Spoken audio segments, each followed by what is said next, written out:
Shalom, Tuhan Yesus baik, amin. Kasih tahu kanan saudara, Tuhan Yesus baik. Boleh lebih keras kasih tahu kirinya, katakan Tuhan Yesus dahsyat.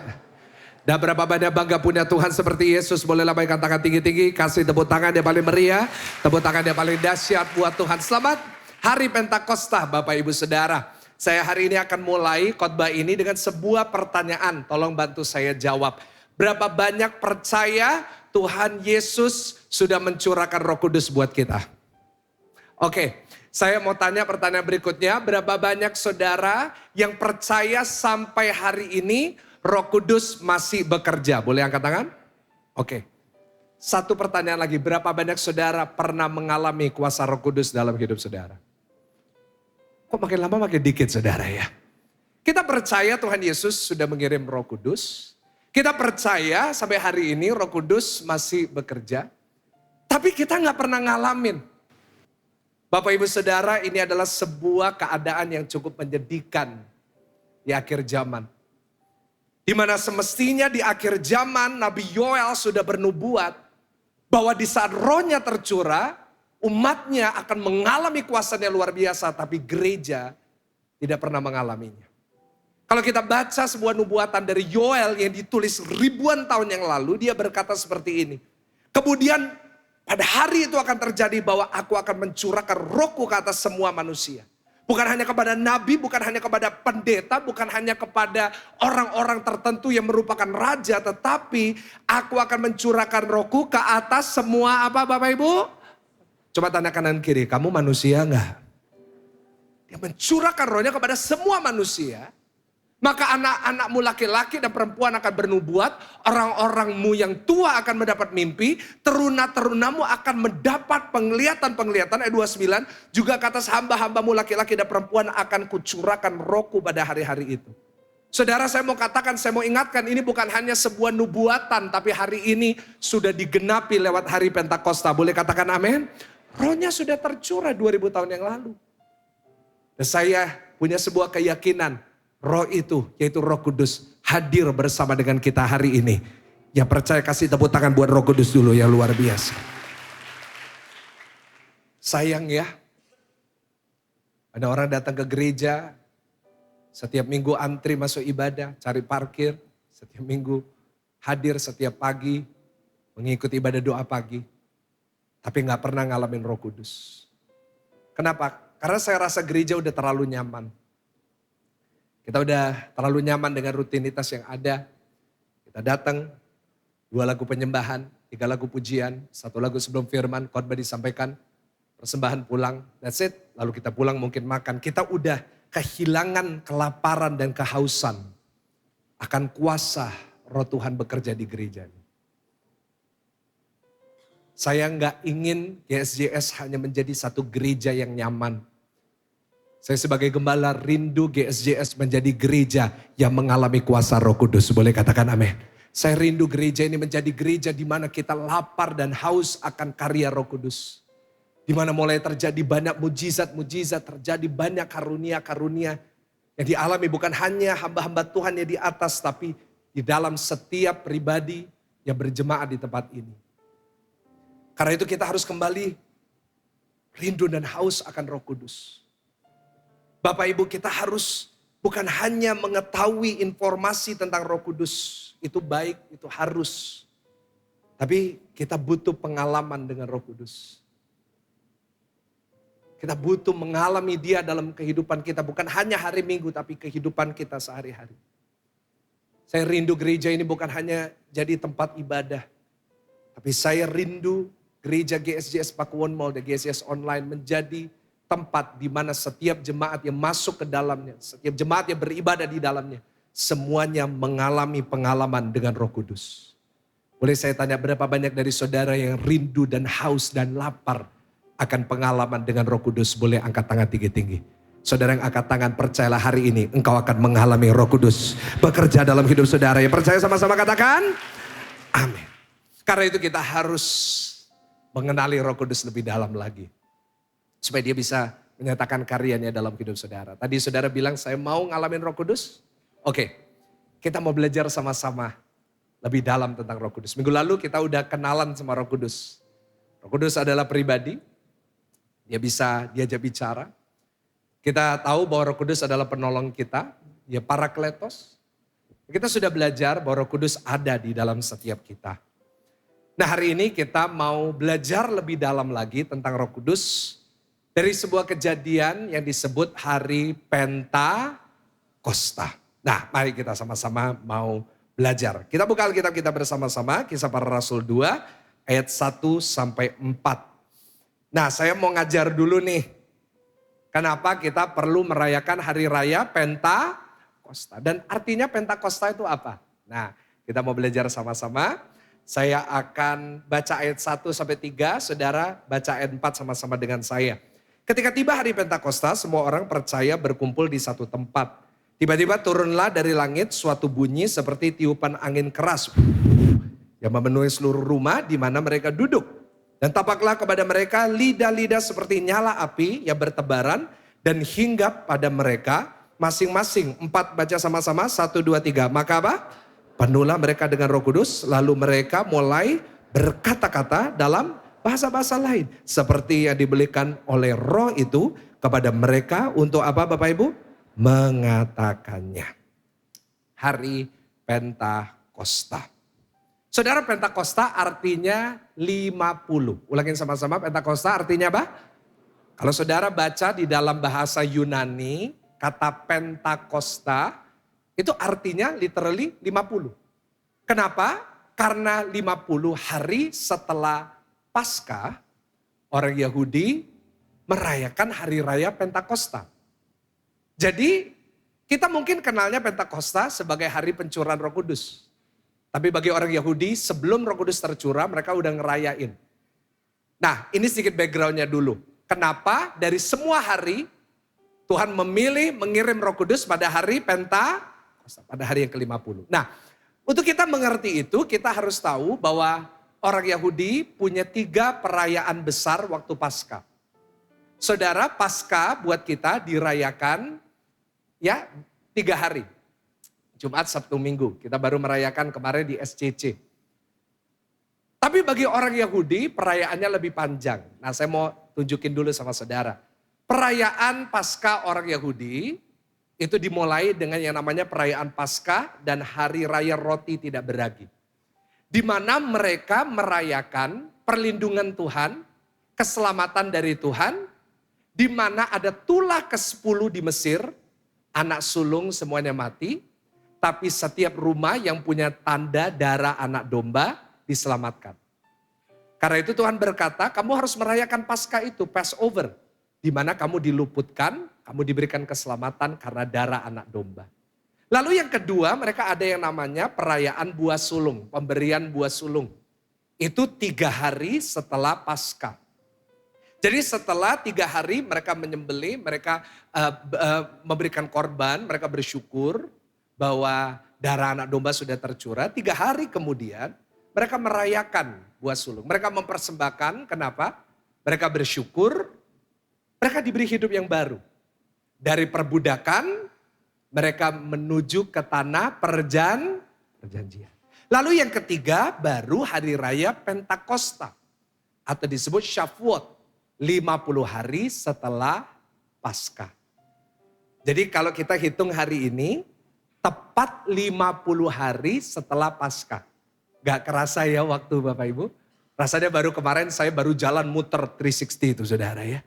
50 hari udah lewat. 50 hari setelah Paskah merayakan hari raya Pentakosta.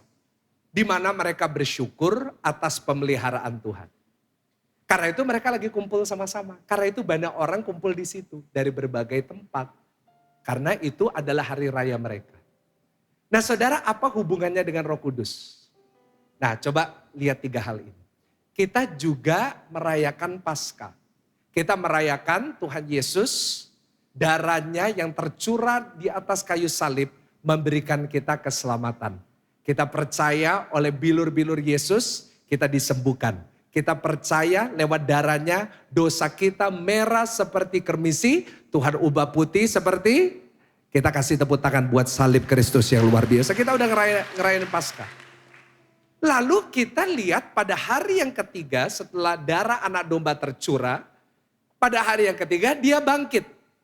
Paulus mengatakan dalam Korintus, Kristus bangkit sebagai yang sulung di antara semua orang yang mati. Dia adalah jaminan hidup yang baru bersama Tuhan.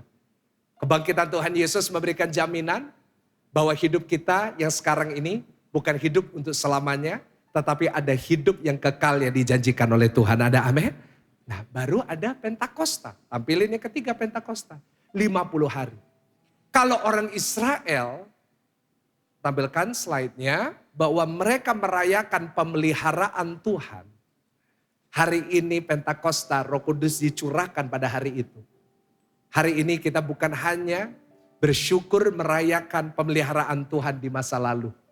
Tetapi hari ini kita bersyukur pada hari Pentakosta sudah dicurahkan Roh Kudus bagi kita, penolong buat kita yang akan menyertai kita bukan hanya di masa lalu, bukan hanya di masa sekarang, tapi Roh Kudus menyertai kita sampai pada kesudahan zaman, selalu menolong kita. Kasih tepuk tangan buat Roh Kudus yang luar biasa. Karena itu Tuhan mengirim Roh Kudus pada hari Pentakosta untuk memeteraikan keselamatan kita. Bapa yang memulai, Tuhan Yesus yang menyelamatkan, Roh Kudus yang memperlengkapi. Ulangin sama-sama, 1, 2, 3. Bapa yang apa? Mulai. Tuhan Yesus menyelesaikan. Roh Kudus yang apa? Melengkapi. Semua dimulai dari salib, diselesaikan lewat kebangkitan, diperlengkapi pada hari Pentakosta. Sebab itu saya yakin dan percaya hari ini, kita bukan hanya menerima keselamatan, tapi kita menerima satu penolong, suatu pribadi yang selalu setia, yang selalu menyertai kita. Dan dia akan memberikan kita kuasa untuk melakukan perkara-perkara yang besar. Sekali lagi kita kasih tepuk tangan buat Roh Kudus yang luar biasa itu. Dan itu terjadi pada hari raya Pentakosta. Itulah yang kita rayakan hari ini. Jadi jemaat Tuhan jadi tahu kenapa kita hari ini merayakan Pentakosta. Nah, sekarang saya mau masuk. Di Pentakosta itu apa yang terjadi? Waktu pencurahan Roh Kudus di loteng Yerusalem itu, what happened? Nah, yang pertama kita buka Kisah Para Rasul 1 ayat yang ke-5. Dikatakan Tuhan Yesus sebelum naik ke surga, dia kasih janji gini. Sebab Yohanes membaptis dengan air, tetapi tidak lama lagi kamu akan apa Bapak Ibu Saudara? Dibaptis dengan apa? Roh Kudus. Nah, jadi itulah yang terjadi pada hari Pentakosta. Dan itu yang saya yakin terjadi di ibadah ini. Yaitu yang pertama, yang terjadi adalah ada baptisan Roh Kudus. Ulangin sama-sama, 1, 2, 3, ada apa? Nah, pada hari Pentakosta ada namanya baptisan Roh Kudus. Kita semuanya sudah dibaptis dengan air. Puji Tuhan. Berapa banyak saudara yang datang di tempat ini udah mengalami baptisan air? Angkat tangan. Oh ya, banyak yang sudah ya. Yang belum boleh segera daftarkan diri. Ya, setelah nanti saudara dibaptis, dapat hidup baru, nanti dikasih nama baptis. Ya, setiap orang yang dibaptis di GSJS, saya yang akan memberikan nama baptis. Nama baptis kalau dari GSJS selalu harus dari Alkitab. Tapi ada satu jemaat pernah tanya sama saya, Pastor kalau saya dibaptis di GSJS, boleh nggak milih nama baptis? Saya bilang, boleh asal di Alkitab. Dia bilang, ya udah Pastor saya mau Herodes. Saya bilang, itu di Alkitab tapi nggak boleh. Ya udah Pilatus. Saya bilang gini, ya udah kamu boleh milih Herodes, tetapi waktu saya baptisnya saya selemin 5 menit dulu. Baru keluar jadi Herodes, saudara. Nah, semua sudah dibaptis dengan air, itu bagus. Tapi orang Kristen gak cuma dibaptis air. Setelah dibaptis air, harus mengalami namanya baptisan apa Bapak Ibu? Roh Kudus. Baptisan Roh Kudus akan terjadi kapan? Ketika kita percaya kepada Tuhan Yesus sebagai juru selamat kita. Kisah Para Rasul 2 ayat 38 berkata, kalau kamu bertobat, menerima dirimu percaya Tuhan, maka kamu akan menerima Roh Kudus. Baptisan Roh Kudus terjadi saat kita berkata dalam hati kita, Tuhan Yesus, aku percaya Engkau juru selamatku. Aku membuka hatiku untuk Engkau masuk ke dalamnya. Dan aku menerima Engkau sebagai juru selamat pribadiku. Ketika saudara mengatakan itu, langsung saudara dibaptis dengan Roh Kudus. Apa yang terjadi? Yang terjadi ketika saudara terima Tuhan Yesus, otomatis langsung kita dimasukkan ke dalam keluarga Tuhan. 1 Korintus 12 ayat 13. Mana ayatnya Pak? Coba buka multimedia. 1 Korintus 12 ayatnya yang ke-13. Boleh baca sama-sama? 1, 2, 3. Sebab dalam satu roh kita semua, baik orang Yahudi maupun orang Yunani, baik budak maupun orang merdeka, telah dibaptis menjadi apa Bapak Ibu?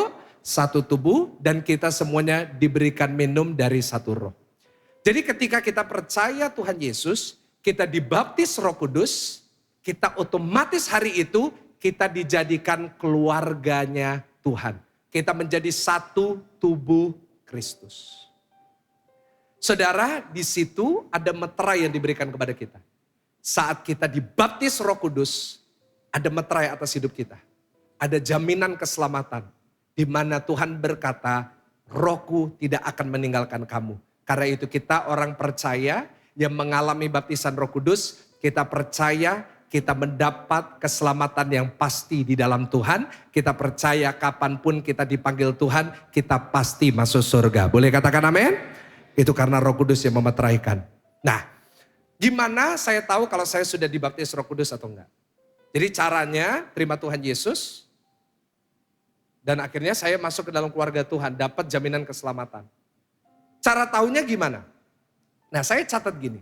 Kita bisa tahu orang sudah dibaptis Roh Kudus atau tidak, itu dari sebuah tanda. Orang kalau dipenuhi Roh Kudus, akan ngalamin sebuah tanda, manifestasi namanya. Manifestasinya bisa beda-beda. Tandanya nggak ada yang sama. Di ruangan ini ada sekitar 1.900 orang. 1.900 orang yang dibaptis Roh Kudus, nanti kita akan doa untuk baptisan Roh Kudus, akan ngalamin manifestasi yang beda-beda. Ada yang akan ketika ngalami baptisan Roh Kudus, langsung berbahasa lidah.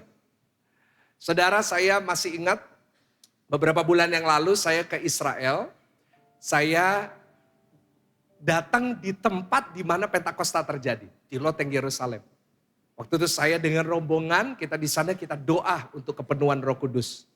Dan tiba-tiba waktu kita lagi ibadah, ada rombongan dari Afrika ikut doa kita. Meskipun saya nggak bisa bahasa Afrika, tapi Roh Kudus menjamah mereka. Saya mulai doa satu persatu, saya tumpang tangan satu-satu. Karena itu saudara kalau punya berkat, saudara harus membuat keputusan bisa ke Israel. Doa saya satu hari saudara diberkati bisa ke Israel. Nah, bilang amin pasti berangkat nanti saudara ya. Nah ke sana. Karena di sana saudara ngalaminnya beda. Saya di sana, saya tumpang tangan. Manifestasinya beda-beda. Ada yang waktu saya tumpang tangan, cuma nangis. Tapi saya ada tumpang tangan, beberapa orang tiba-tiba rebah. Ada beberapa yang tiba-tiba mulai berbahasa lidah. Dan nanti mungkin saudara akan dengar gitu gak usah ketakutan ya. Itu adalah manifestasi dari Roh Kudus. Jadi saudara gak perlu takut. Lalu ada manifestasi tiba-tiba mereka kelihatannya gak ada apa-apa. Tapi pulang dari ibadah di Loteng Yerusalem itu mereka bilang sama saya, Pastor, saya tadi waktu doa, saya ngerasa lega banget kayak ada beban yang diangkat dari saya. Nah, jadi gini, nanti waktu saya doa baptisan Roh Kudus, semua nanti akan ngalamin, tapi ngalaminnya beda-beda. Ada yang nanti akan nangis, kenapa? Ada kelegaan. Ada yang nanti mulai bahasa roh. Saya berdoa di ibadah ini, ada yang menerima bahasa roh untuk pertama kalinya. Boleh katakan amin? Ada yang ngalamin itu, ada yang ngalamin beda-beda. Ada yang ngalamin tiba-tiba sukacita besar dalam hatinya. Karena itu doa saya, kita gak perlu iri, kita gak perlu merasa bersalah kalau tanda kita gak se-wow yang lain. Ada yang wow kelihatan banget memang, manifestasinya kelihatan. Nah tapi kita gak perlu iri. Kita hanya perlu bilang sama Roh Kudus. Ingat minggu lalu saya udah ngajar, Roh Kudus adalah pribadi. Kita bisa ngobrol. Roh Kudus dia nerima bahasa lidah. Aku gak bisa. Tolong aku minta supaya aku bisa berbahasa lidah. Saudara firman Tuhan berkata mintalah maka akan diberikan kepadamu. Doa saya hari ini kita semuanya mengalami baptisan Roh Kudus. Berapa banyak ingin mengalami baptisan Roh Kudus hari ini? Boleh angkat tangan. Kita kasih tepuk tangan buat Roh Kudus dulu. Roh Kudus, engkau lihat tangan-tangan yang diangkat. Nanti engkau akan dijamah oleh Roh Kudus. Yang kedua, apa yang terjadi pada hari Pentakosta? Kisah Para Rasul 2 ayat yang keempat. Ayo coba kita buka. Kisah 2 ayat yang keempat. Dikatakan maka penuhlah mereka dengan Roh Kudus. Lalu mereka mulai berkata-kata dalam bahasa-bahasa lain. Seperti yang diberikan oleh Roh itu kepada mereka untuk mengatakannya. Nah saudara, apa yang terjadi di Pentakosta bukan hanya dibaptis. Tetapi saya catat yang kedua yang terjadi adalah terjadi namanya pemberian karunia Roh. Jadi pada hari Pentakosta Roh Kudus bukan cuma memenuhi, bukan cuma membaptis, tapi mulai dikasih kepada setiap murid karunia Roh. Dan kebetulan murid-murid pada saat itu mereka menerimanya karunia berbahasa lidah. Mereka mengalami karunia bisa berbahasa roh. Dan di situ mereka mulai berkata-kata, ada yang bahasa Mesir, ada yang bahasa Arab, ada yang bahasanya lain-lain, mulai muncul. Untuk apa? Diberikan karunia kepada mereka untuk memberitakan Injil. Supaya bagi mereka yang gak bisa bahasa Arab, bisa khotbah dalam bahasa Arab. Bagi mereka yang gak bisa bahasa Mesir, mereka bisa khotbah pakai bahasa Mesir. Itu namanya bahasa roh. Saudara, karunia Roh Kudus itu banyak.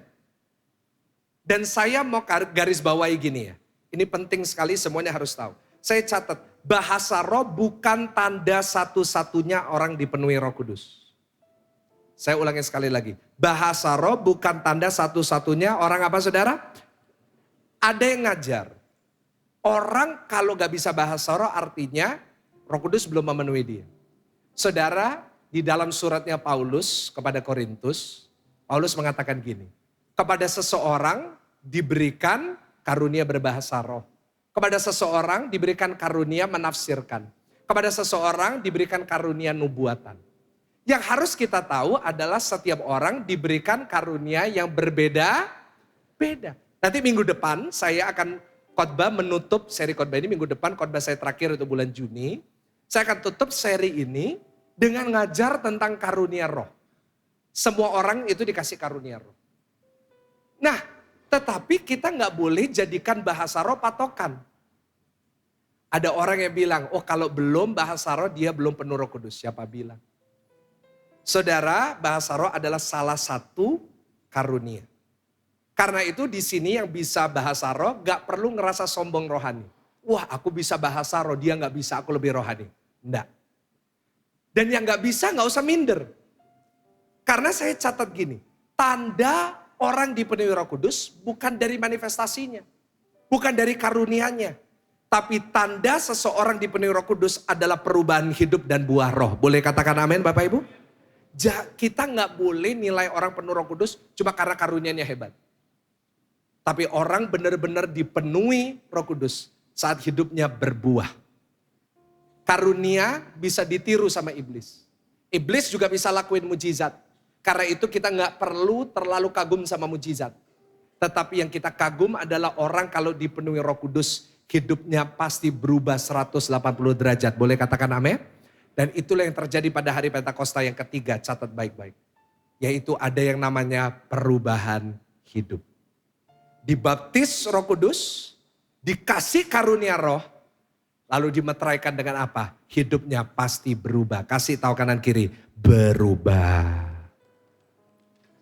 Orang kalau dipenuhi Roh Kudus, tandanya yang pasti adalah hidupnya pasti berubah. Kita udah belajar minggu lalu, orang berubah itu sulit. Mustahil orang berubah tanpa Roh Kudus. Tapi saya yakin dan percaya orang yang dipenuhi Roh Kudus, hidupnya pasti diubahkan oleh Roh Kudus. Yang percaya katakan amin. Kasih tepuk tangan yang lebih mantap lagi buat Roh Kudus. Waktu Roh Kudus tercurah kepada 120 murid di loteng Yerusalem. Tiba-tiba hari itu juga ada perubahan besar terjadi. Dan saya yakin, saya berdoa. Nanti waktu kita doa baptisan Roh Kudus di akhir khotbah ini. Saya berdoa seperti 120 orang di loteng Yerusalem. Pada ibadah ini juga. Berapa banyak pun saudara datang dan ikut online. Berapa ribu dari kita. Hari ini pasti hidupnya diubahkan Roh Kudus. Boleh katakan amin? Nah saudara, salah satu murid yang mengalami perubahan terbesar. Pada hari Pentakosta. adalah seorang murid Yesus yang bernama Rasul Petrus. Siapa Bapak Ibu? Petrus. Petrus pada hari Pentakosta hidupnya berubah total. Karena itu hari ini saya mau tutup khotbah saya. Saya mau ngajar tentang Petrus. Saya mau tunjukkan kepada saudara pada hari Pentakosta apa yang terjadi kepada Petrus. Dan doa saya apa yang terjadi kepada Petrus juga saudara alami hari ini. Boleh saya tanya sebelum saya lanjut, berapa banyak dari saudara yang ingin hidupnya diubah Tuhan seperti Tuhan mengubah hidupnya Petrus? Boleh angkat tangan tinggi-tinggi. Kita kasih tepuk tangan dulu yang paling luar biasa. Roh Kudus, engkau lihat yang mengangkat tangan ini. Saya berdoa saudara akan mengalami perubahan itu. Yang pertama, hari ini 2 perubahan. Saya nggak akan lama-lama, biasanya 3. Saya mulai sekarang saya beri 2 aja supaya nggak terlalu lama. Saudara, yang pertama, ayo kita buka dulu dalam Yohanes 18 ayat 16 sampai 17. Kita lihat dulu Petrus sebelum Pentakosta. Ya, sebelum Pentakosta dia seperti apa? Perhatikan di sini. Tetapi Petrus tinggal di luar dekat pintu. Maka murid lain tadi yang mengenal imam besar kembali keluar, bercakap-cakap dengan perempuan penjaga pintu, lalu membawa Petrus masuk. Ayat 17 baca sama-sama, 1, 2, 3. Maka kata hamba perempuan penjaga pintu kepada Petrus apa? Bukankah kau juga murid orang itu? Jawab Petrus apa? Bukan. Di sini kita lihat Petrus menyangkal Yesus di depan hamba perempuan penjaga pintu. Lihat di sini. Petrus itu takut sama seorang hamba perempuan penjaga pintu. Dia begitu takutnya sama wanita ini sampai dia bohong. Loh, aku bukan, aku gak kenal Yesus. Dia takut sama wanita perempuan penjaga pintu padahal dia rasul. Tapi kita lihat apa yang terjadi setelah Pentakosta. Kisah para Rasul 4 ayat 5 sampai 13. Saya akan bacakan dulu buat saudara. Pada keesokan harinya pemimpin-pemimpin Yahudi serta tua-tua dan ahli-ahli Taurat mengadakan sidang di Yerusalem. Dengan imam besar Hanas dan Kayafas. Ingat, di rumah Kayafas dihakimi Yesus. Kayafas adalah imam besar yang sama yang menyalibkan Yesus. Sekarang yang menghadap dia adalah Petrus dan Yohanes. Dikatakan Yohanes dan Alexander dan semua orang lain termasuk keturunan imam besar. Lalu Petrus dan Yohanes dihadapkan kepada sidang itu dan mulai diperiksa dengan pertanyaan ini. Dengan kuasa manakah atau dalam nama siapakah kamu bertindak demikian? Maka jawab Petrus, penuh dengan apa Bapak Ibu Saudara? Hai pemimpin-pemimpin umat dan tua-tua. Jika kami sekarang harus diperiksa karena suatu kebajikan kepada seorang sakit. Dan harus menerangkan dengan kuasa manakah orang itu disembuhkan. Maka ketahuilah oleh kamu sekalian dan oleh seluruh umat Israel. Bahwa dalam nama Yesus Kristus orang Nazaret yang telah kamu salibkan. Tetapi yang telah dibangkitkan Allah dari antara orang mati. Bahwa oleh karena Yesus itulah. Orang ini berdiri dengan sehat sekarang di depan kamu. Yesus adalah batu yang dibuang oleh tukang-tukang bangunan. Yaitu kamu sendiri. Namun ia telah menjadi batu penjuru. 12-13 baca sama-sama. 1, 2, 3. Dan keselamatan tidak ada di dalam siapapun juga selain di dalam dia. Sebab di bawah kolong langit ini tidak ada nama lain yang diberikan kepada manusia yang olehnya kita dapat. Ayat 13 sama-sama. Ketika sidang itu melihat keberanian Petrus dan Yohanes dan mengetahui bahwa keduanya orang biasa yang tidak terpelajar. Heranlah mereka. Dan mereka mengenal keduanya sebagai siapa? Pengikut Kristus. Di sini sepertinya kita tadi lihat tadi di Injil Yohanes. Satu di Kisah Para Rasul. Kita seperti lihat 2 orang yang berbeda. Setuju gak sama saya? Kita lihat 2 Petrus yang berbeda. Satu ketemu sama penjaga pintunya imam besar. Dia takut. Dia bilang bukan aku. Not me. Bukan saya.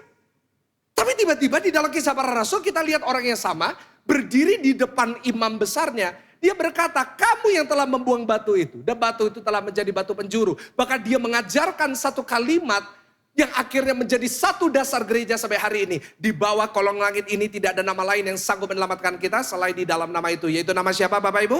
Yesus. Apa yang terjadi? Dari seorang penuh ketakutan. Takut sama perempuan. Takut sama perempuan penjaga pintu imam besar. Diubah oleh Roh Kudus. Menjadi seorang pribadi yang berani menginjil. Berani membela nama Yesus di depan mahkamah agama yang menyalibkan Tuhan Yesus.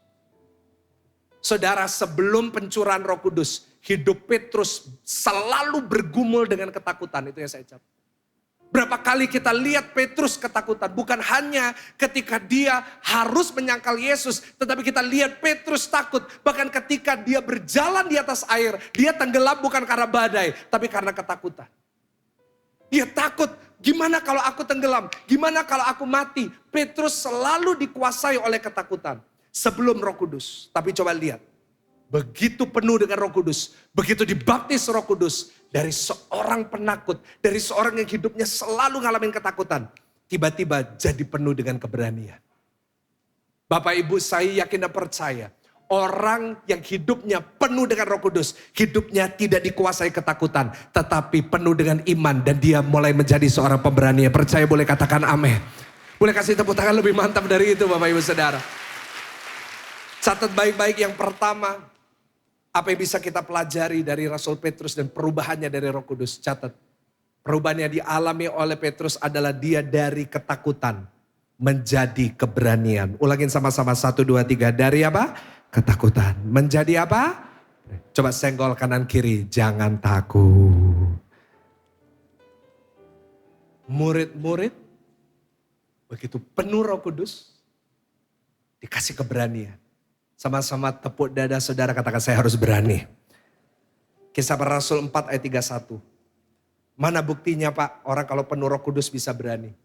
Dan ketika mereka sedang berdoa, goyanglah tempat mereka berkumpul itu. Dan mereka semuanya penuh dengan apa Bapak Ibu? Dengan siapa?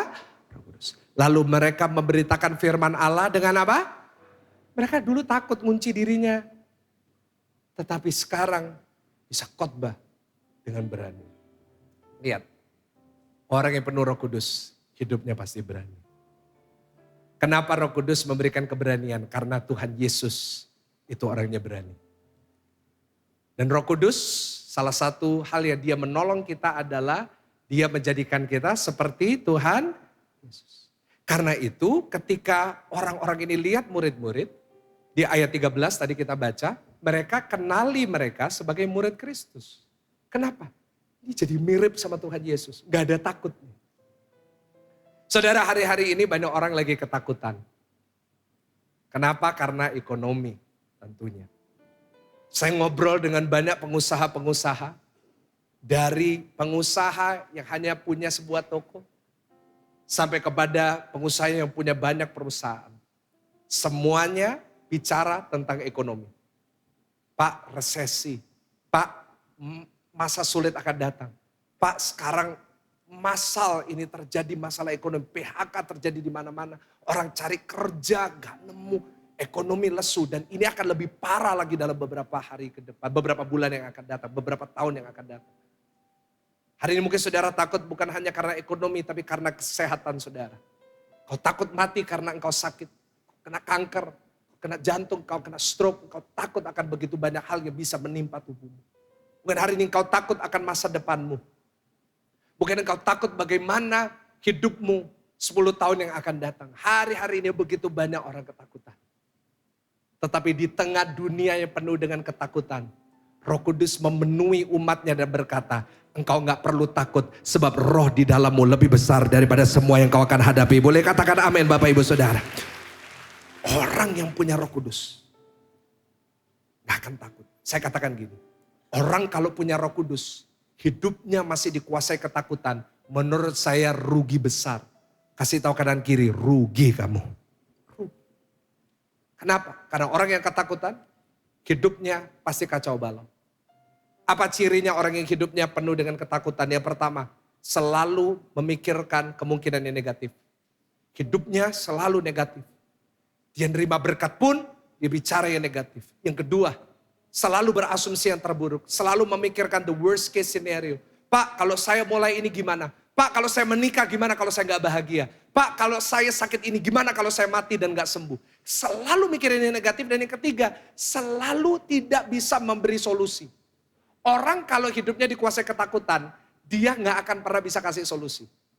Karena itu kalau seorang pemimpin dikuasai ketakutan, pasti kacau orang yang dia pimpin. Saudara, kita boleh takut. Semua orang pasti pernah takut. Tetapi kita harus megang komitmen, kita gak boleh membiarkan ketakutan menguasai kita. Boleh katakan amin? Pak, mungkin hari ini kau takut. Kau udah tahu nih perhitungannya, engkau udah tahu nih ke depannya gimana. Tapi jangan engkau dikuasai sama ketakutan. Karena nanti rumah tanggamu bisa kacau. Kita sama-sama laki-laki, kita sesama pemimpin di dalam keluarga kita.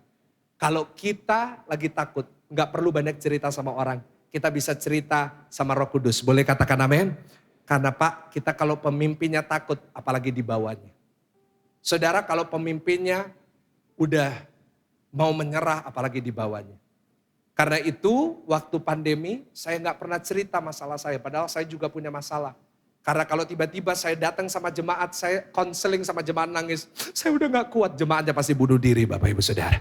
Kenapa? Karena pendetanya pemimpinnya kan. Saudara, saya dalam hidup saya ngalamin banyak ketakutan dulunya. Terutama di tahun 2020, Bapak Ibu saya itu gak bisa tidur.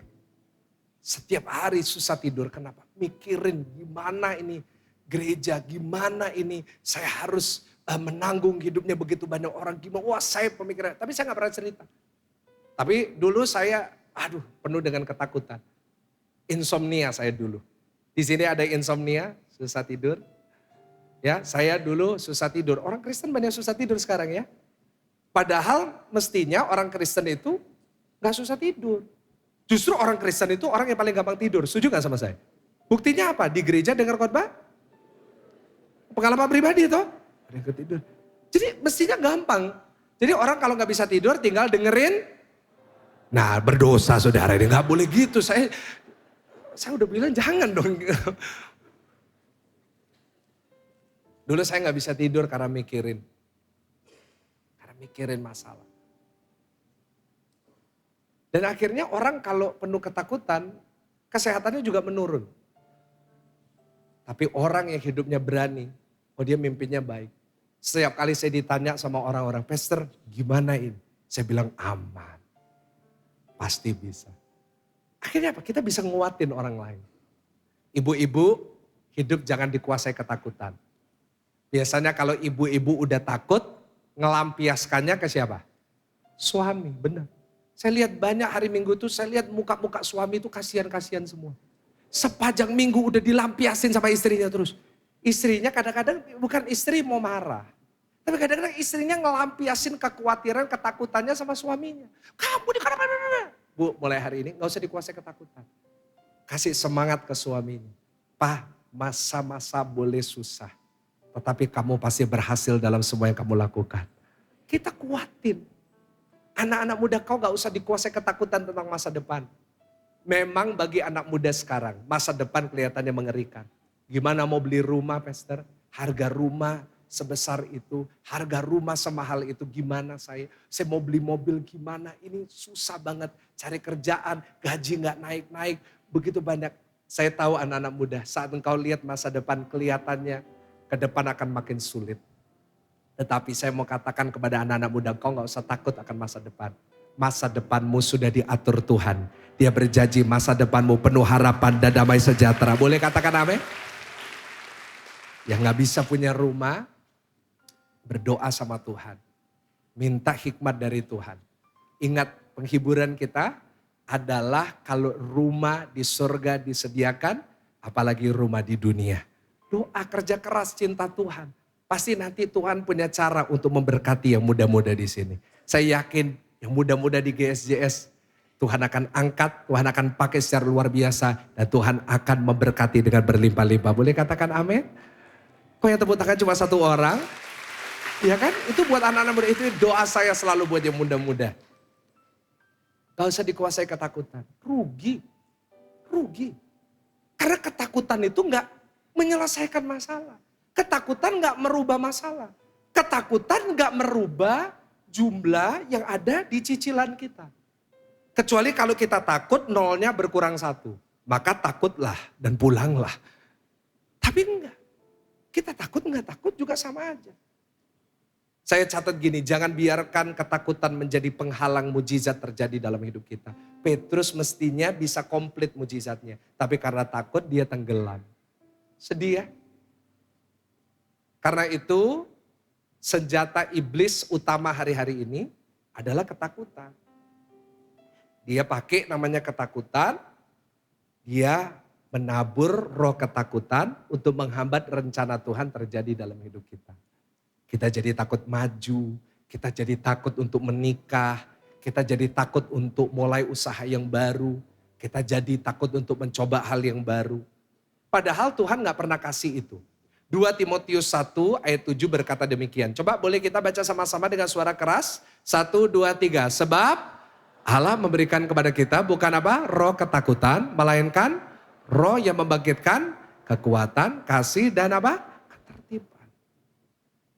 Roh Kudus itu gak pernah memberikan ketakutan. Justru sebaliknya. Nah saya kasih perbandingan. Roh ketakutan sama roh kudus itu bedanya apa? Tampilin multimedia. Roh ketakutan itu melemahkan, tapi roh kudus menguatkan. Roh ketakutan buat kita makin hari makin lemah. Tetapi roh kudus makin hari buat kita makin kuat. Roh ketakutan mengintimidasi, tetapi roh kudus mengasihi. Roh ketakutan diberikan kepada Petrus, kamu nyangkalin Yesus 3 kali, kamu pasti dibuang sama Yesus. Karena itu dia kembali kepada hidup yang lama, penuh dengan ketakutan. Tetapi Roh Kudus memberikan kepada Petrus sebuah pengertian. Kamu boleh salah, tapi di dalam Tuhan selalu ada kesempatan yang kedua. Roh ketakutan mengacau balaukan. Roh ketakutan buat rumah tangga kita kacau. Roh ketakutan membuat perusahaan kita kacau, membuat hidup kita kacau, mental health kita kacau. Tapi Roh Kudus memberikan ketertiban, jadi teratur Bapak Ibu Saudara. Bapak Ibu, saya berdoa di sini. Hidup kita jangan dikuasai roh ketakutan. Boleh katakan amin? Pilihannya di tangan kita. Hari ini mau dikuasai ketakutan atau dikuasai Roh Kudus? Berapa banyak saudara di tempat ini yang mau hidupnya dikuasai roh ketakutan? Angkat tangan. Lu ada yang angkat tangan, maju ke depan kita doain. Jangan cepat-cepat angkat tangan saudara. Berapa banyak saudara ingin dikuasai Roh Kudus? Angkat tangan. Nah, kasih tepuk tangan yang paling meriah, tepuk tangan yang paling. Iya dong. Harus dikuasai oleh Roh Kudus. Saya doa ya, nanti waktu kita habis ini dalam beberapa menit kita doa baptisan Roh Kudus. Semuanya yang datang dengan takut, kau pulang gak takut lagi. Engkau jadi berani, sebab kita percaya apapun yang terjadi, kita punya kuasa yang lebih besar di dalam diri kita. Yang percaya boleh katakan amin. Dan yang kedua, yang terakhir, pemain musik silakan naik. Apalagi dari ketakutan jadi keberanian. Nah sekarang yang terakhir, Kisah Para Rasul 5 ayat 40 sampai 42.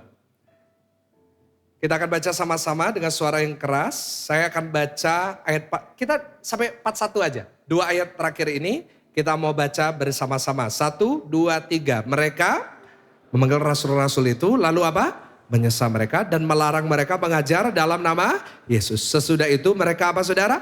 Dilepaskan. 41 lebih keras, rasul-rasul itu meninggalkan sidang mahkamah agama dengan apa? Gembira. Karena mereka telah dianggap layak menderita penghinaan oleh karena nama Yesus. Tampilin ayat 40 dikatakan mereka memanggil rasul-rasul itu lalu menyesah. Menyesah itu apa? Menyesah itu dicambuk, flogged. Dicambuk. Dicambuknya berapa kali? Jadi orang Roma kalau cambuk orang, orang Yahudi mohon maaf kalau nyambuk orang, itu ditelanjangin. Di depan umum semua dipanggil, ditelanjangin. Ini waktu seperti Tuhan Yesus. Kalau di film Passion of the Christ, Tuhan Yesus masih ada pakai baju, tapi kalau di aslinya ditelanjangin total. Orang kalau disesah, itu ditelanjangin total, lalu dicambuk 39 kali. Kenapa? Orang Yahudi percaya orang dicambuk 40 kali pasti mati. Jadi 40 dikurangin 1, 39 kali. Murid-murid disesah itu seperti disesah kayak Tuhan Yesus, dicambuk. Tapi lihat ayat 41. Mereka habis disesah, dipermalukan di depan semua orang. Tapi dikatakan rasul-rasul itu meninggalkan sidang mahkamah agama dengan apa Bapak Ibu? Loh gak salah ya? Dengan apa? Baru disesah, dipermalukan, dianiaya, diancam, ditekan. Tapi pulangnya dengan apa? Aneh ya? Kalau kita pakai logika manusia aneh. Tapi kalau kita lihat karya Roh Kudus gak aneh. Kenapa? Karena Roh Kudus itu selalu memberikan sukacita. Coba kita lihat 1 Petrus 1 ayat 6. Petrus nulis surat. Salah satu surat yang penting untuk pendirian gereja adalah surat dari Rasul Petrus. Dia katakan bergembiralah akan hal itu. Sekalipun sekarang ini kamu seketika harus berduka cita oleh berbagai-bagai apa saudara? Kamu di bawah pencobaan, kamu bergembira. Petrus bisa ngomong gitu loh. Petrus yang penuh ketakutan nih. Petrus yang menyangkal Yesus 3 kali bisa berkata, kamu sukacita kalau kamu kena pencobaan. Ada satu murid yang lain, Yakobus 1 ayat yang kedua. Salah satu yang juga dipenuhi Roh Kudus pada hari Pentakosta. Yakobus mengatakan demikian. Saudara-saudaraku, anggaplah suatu kebahagiaan apabila kamu jatuh dalam berbagai apa? Kok bisa sama bahasanya ya? Nulisnya nggak bareng mereka. Tapi kenapa? Karena Roh Kudusnya sama. Yakobus berkata, kalau kamu ngalamin pencobaan, kamu ngalamin persoalan, anggap itu sebagai suatu kebahagiaan. Bahkan seorang yang mungkin tidak hadir pada hari Pentakosta, tapi di jalan di Damsyik yang bernama Rasul Paulus yang kita belajar minggu lalu. Filipi 4 ayat yang keempat berkata demikian. Bersukacitalah senantiasa dalam Tuhan. Sekali lagi kukatakan sama-sama apa? Dia nulis ini lagi di penjara. Filipi ditulis Paulus lagi di penjara. Dia mau dihukum mati oleh kaisar. Tapi dia tetap bisa ngajarin kepada kita bersuka. Coba senggol kanan kiri, bersukacita. Orang yang dipenuhi Roh Kudus, hidupnya pasti penuh sukacita. Boleh katakan amin? Yang saya pelajari perubahan dari Petrus. Kalau yang pertama, dari penakut jadi pemberani. Diberikan keberanian. Roh ketakutan diambil, diganti dengan roh yang memberikan kekuatan. Yang kedua catat, itu perubahan dari Petrus adalah dia tetap bersukacita di tengah pencobaan. Ulangin sama-sama apa? Bersukacita di tengah apa Bapak Ibu? Orang yang penuh Roh Kudus, dia boleh hadapin pencobaan, hidupnya tetap dipenuhi dengan sukacita. Ada amin? Orang yang penuh Roh Kudus, dia boleh punya masalah. Dia boleh hadapin pencobaan, dia boleh lagi sakit kanker, dia boleh lagi sakit apapun. Dia tetap bisa tersenyum. Dia boleh ngalamin masalah yang bertubi-tubi, tapi dia tetap bisa tersenyum, dia tetap bisa sukacita dalam hati. Masalah itu banyak, masalah tetap ada. Tapi dia tuh bisa ngerasa sukacita gitu. Kenapa? Karena orang yang dipenuhi Roh Kudus, dia akan menaruh sukacitanya pada sumber yang benar. Saudara, kalau kita menaruh sukacita kita di sumber yang salah, kita gak mungkin bisa sukacita, gampang dicuri sukacita kita. Kadang-kadang apa sih yang buat kita gak sukacita? Tampilin multimedia, yang pertama kita lihat sekitar. Kita bandingin hidup kita sama orang lain. Yang kedua, kita lihat ke belakang. Kita penyesalan buat kita gak sukacita. Aduh, coba dulu saya gini. Oh, coba dulu. Kadang-kadang yang bikin kita gak sukacita adalah penyesalan akan masa lalu ya. Coba tahu gitu saya beli emas 10 kilo. Ya kalau tahu gitu ya semuanya beli Bapak Ibu Saudara. Oh, tahu gitu dulu saya beli Bitcoin. Aduh, kalau semua tahu gitu, ya semuanya udah kaya. Yang lebih parah ada yang ngomong kayak gini, duh seandainya saya nikah sama mantan saya, dalam nama Tuhan Yesus. Nah percayalah hari ini pasanganmu itu yang terbaik dari Tuhan. Nggak saya ngamen, aduh Bapak Ibu Saudara berbahaya nih saudara ya. Jangan nyesel dalam hidup. Tapi kadang-kadang saat kita nyesel ya, aduh coba dulu aku kayak gini. No. Dan yang ketiga yang mencuri sukacita kita adalah kita lihat terlalu jauh ke depan. Gimana hidupku ini? Semuanya udah mulai mengalami penurunan dalam hidupku. Kenapa ini bisa nyuri sukacita kita? Karena sumbernya di dunia. Sumbernya kepada semua hal-hal dunia. Tapi kenapa orang yang penuh Roh Kudus bisa tetap bersukacita meskipun dia lihat sekitar, meskipun dia menyesal, meskipun dia khawatir tentang masa depan. Kenapa tetap bisa sukacita? Karena sumbernya bukan sama dunia. Sumber sukacitanya adalah satu pribadi namanya Tuhan Yesus yang selalu menjamin kebahagiaan yang kekal di dalam dia. Boleh kasih tepuk tangan sambil kita makin berdiri di hadapan Tuhan. Karena itu Roh Kudus akan menuntun kita, sukacita kita di dalam Tuhan Yesus. Karena itu kita boleh punya banyak masalah. Tapi kita bisa tetap tersenyum lebar. Boleh saya lihat senyuman saudara? Boleh senyum ke kanan kiri, ayo sukacita. Iya dong. Kenapa kita punya Roh Kudus? Ingat saya tutup dengan kalimat, sukacita adalah sebuah pilihan. Bukan keadaan. Sukacita itu bisa kita pilih Pak. Sukacita itu bisa kita pilih Bu. Jangan kita kehilangan sukacita hanya karena hal-hal dunia ini. Rugi Bapak Ibu. Kita lu punya Roh Kudus. Masa sih hal-hal kecil buat kita kehilangan sukacita?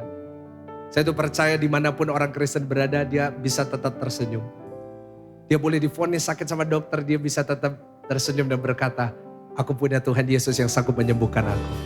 Dia punya masalah di dalam keuangan, dia tetap tersenyum dan berkata, gak ada masalah, kenapa? Aku punya Tuhan yang punya surga yang sanggup menyediakan semua yang aku perlukan. Dia boleh ada masalah di dalam keluarganya. Tetapi dia bisa berkata kepada Tuhan, aku gak perlu takut. Sebab aku percaya kalau Tuhan yang memberikan keluarga, Tuhan yang juga membuat keluargaku pasti dipulihkan oleh Tuhan.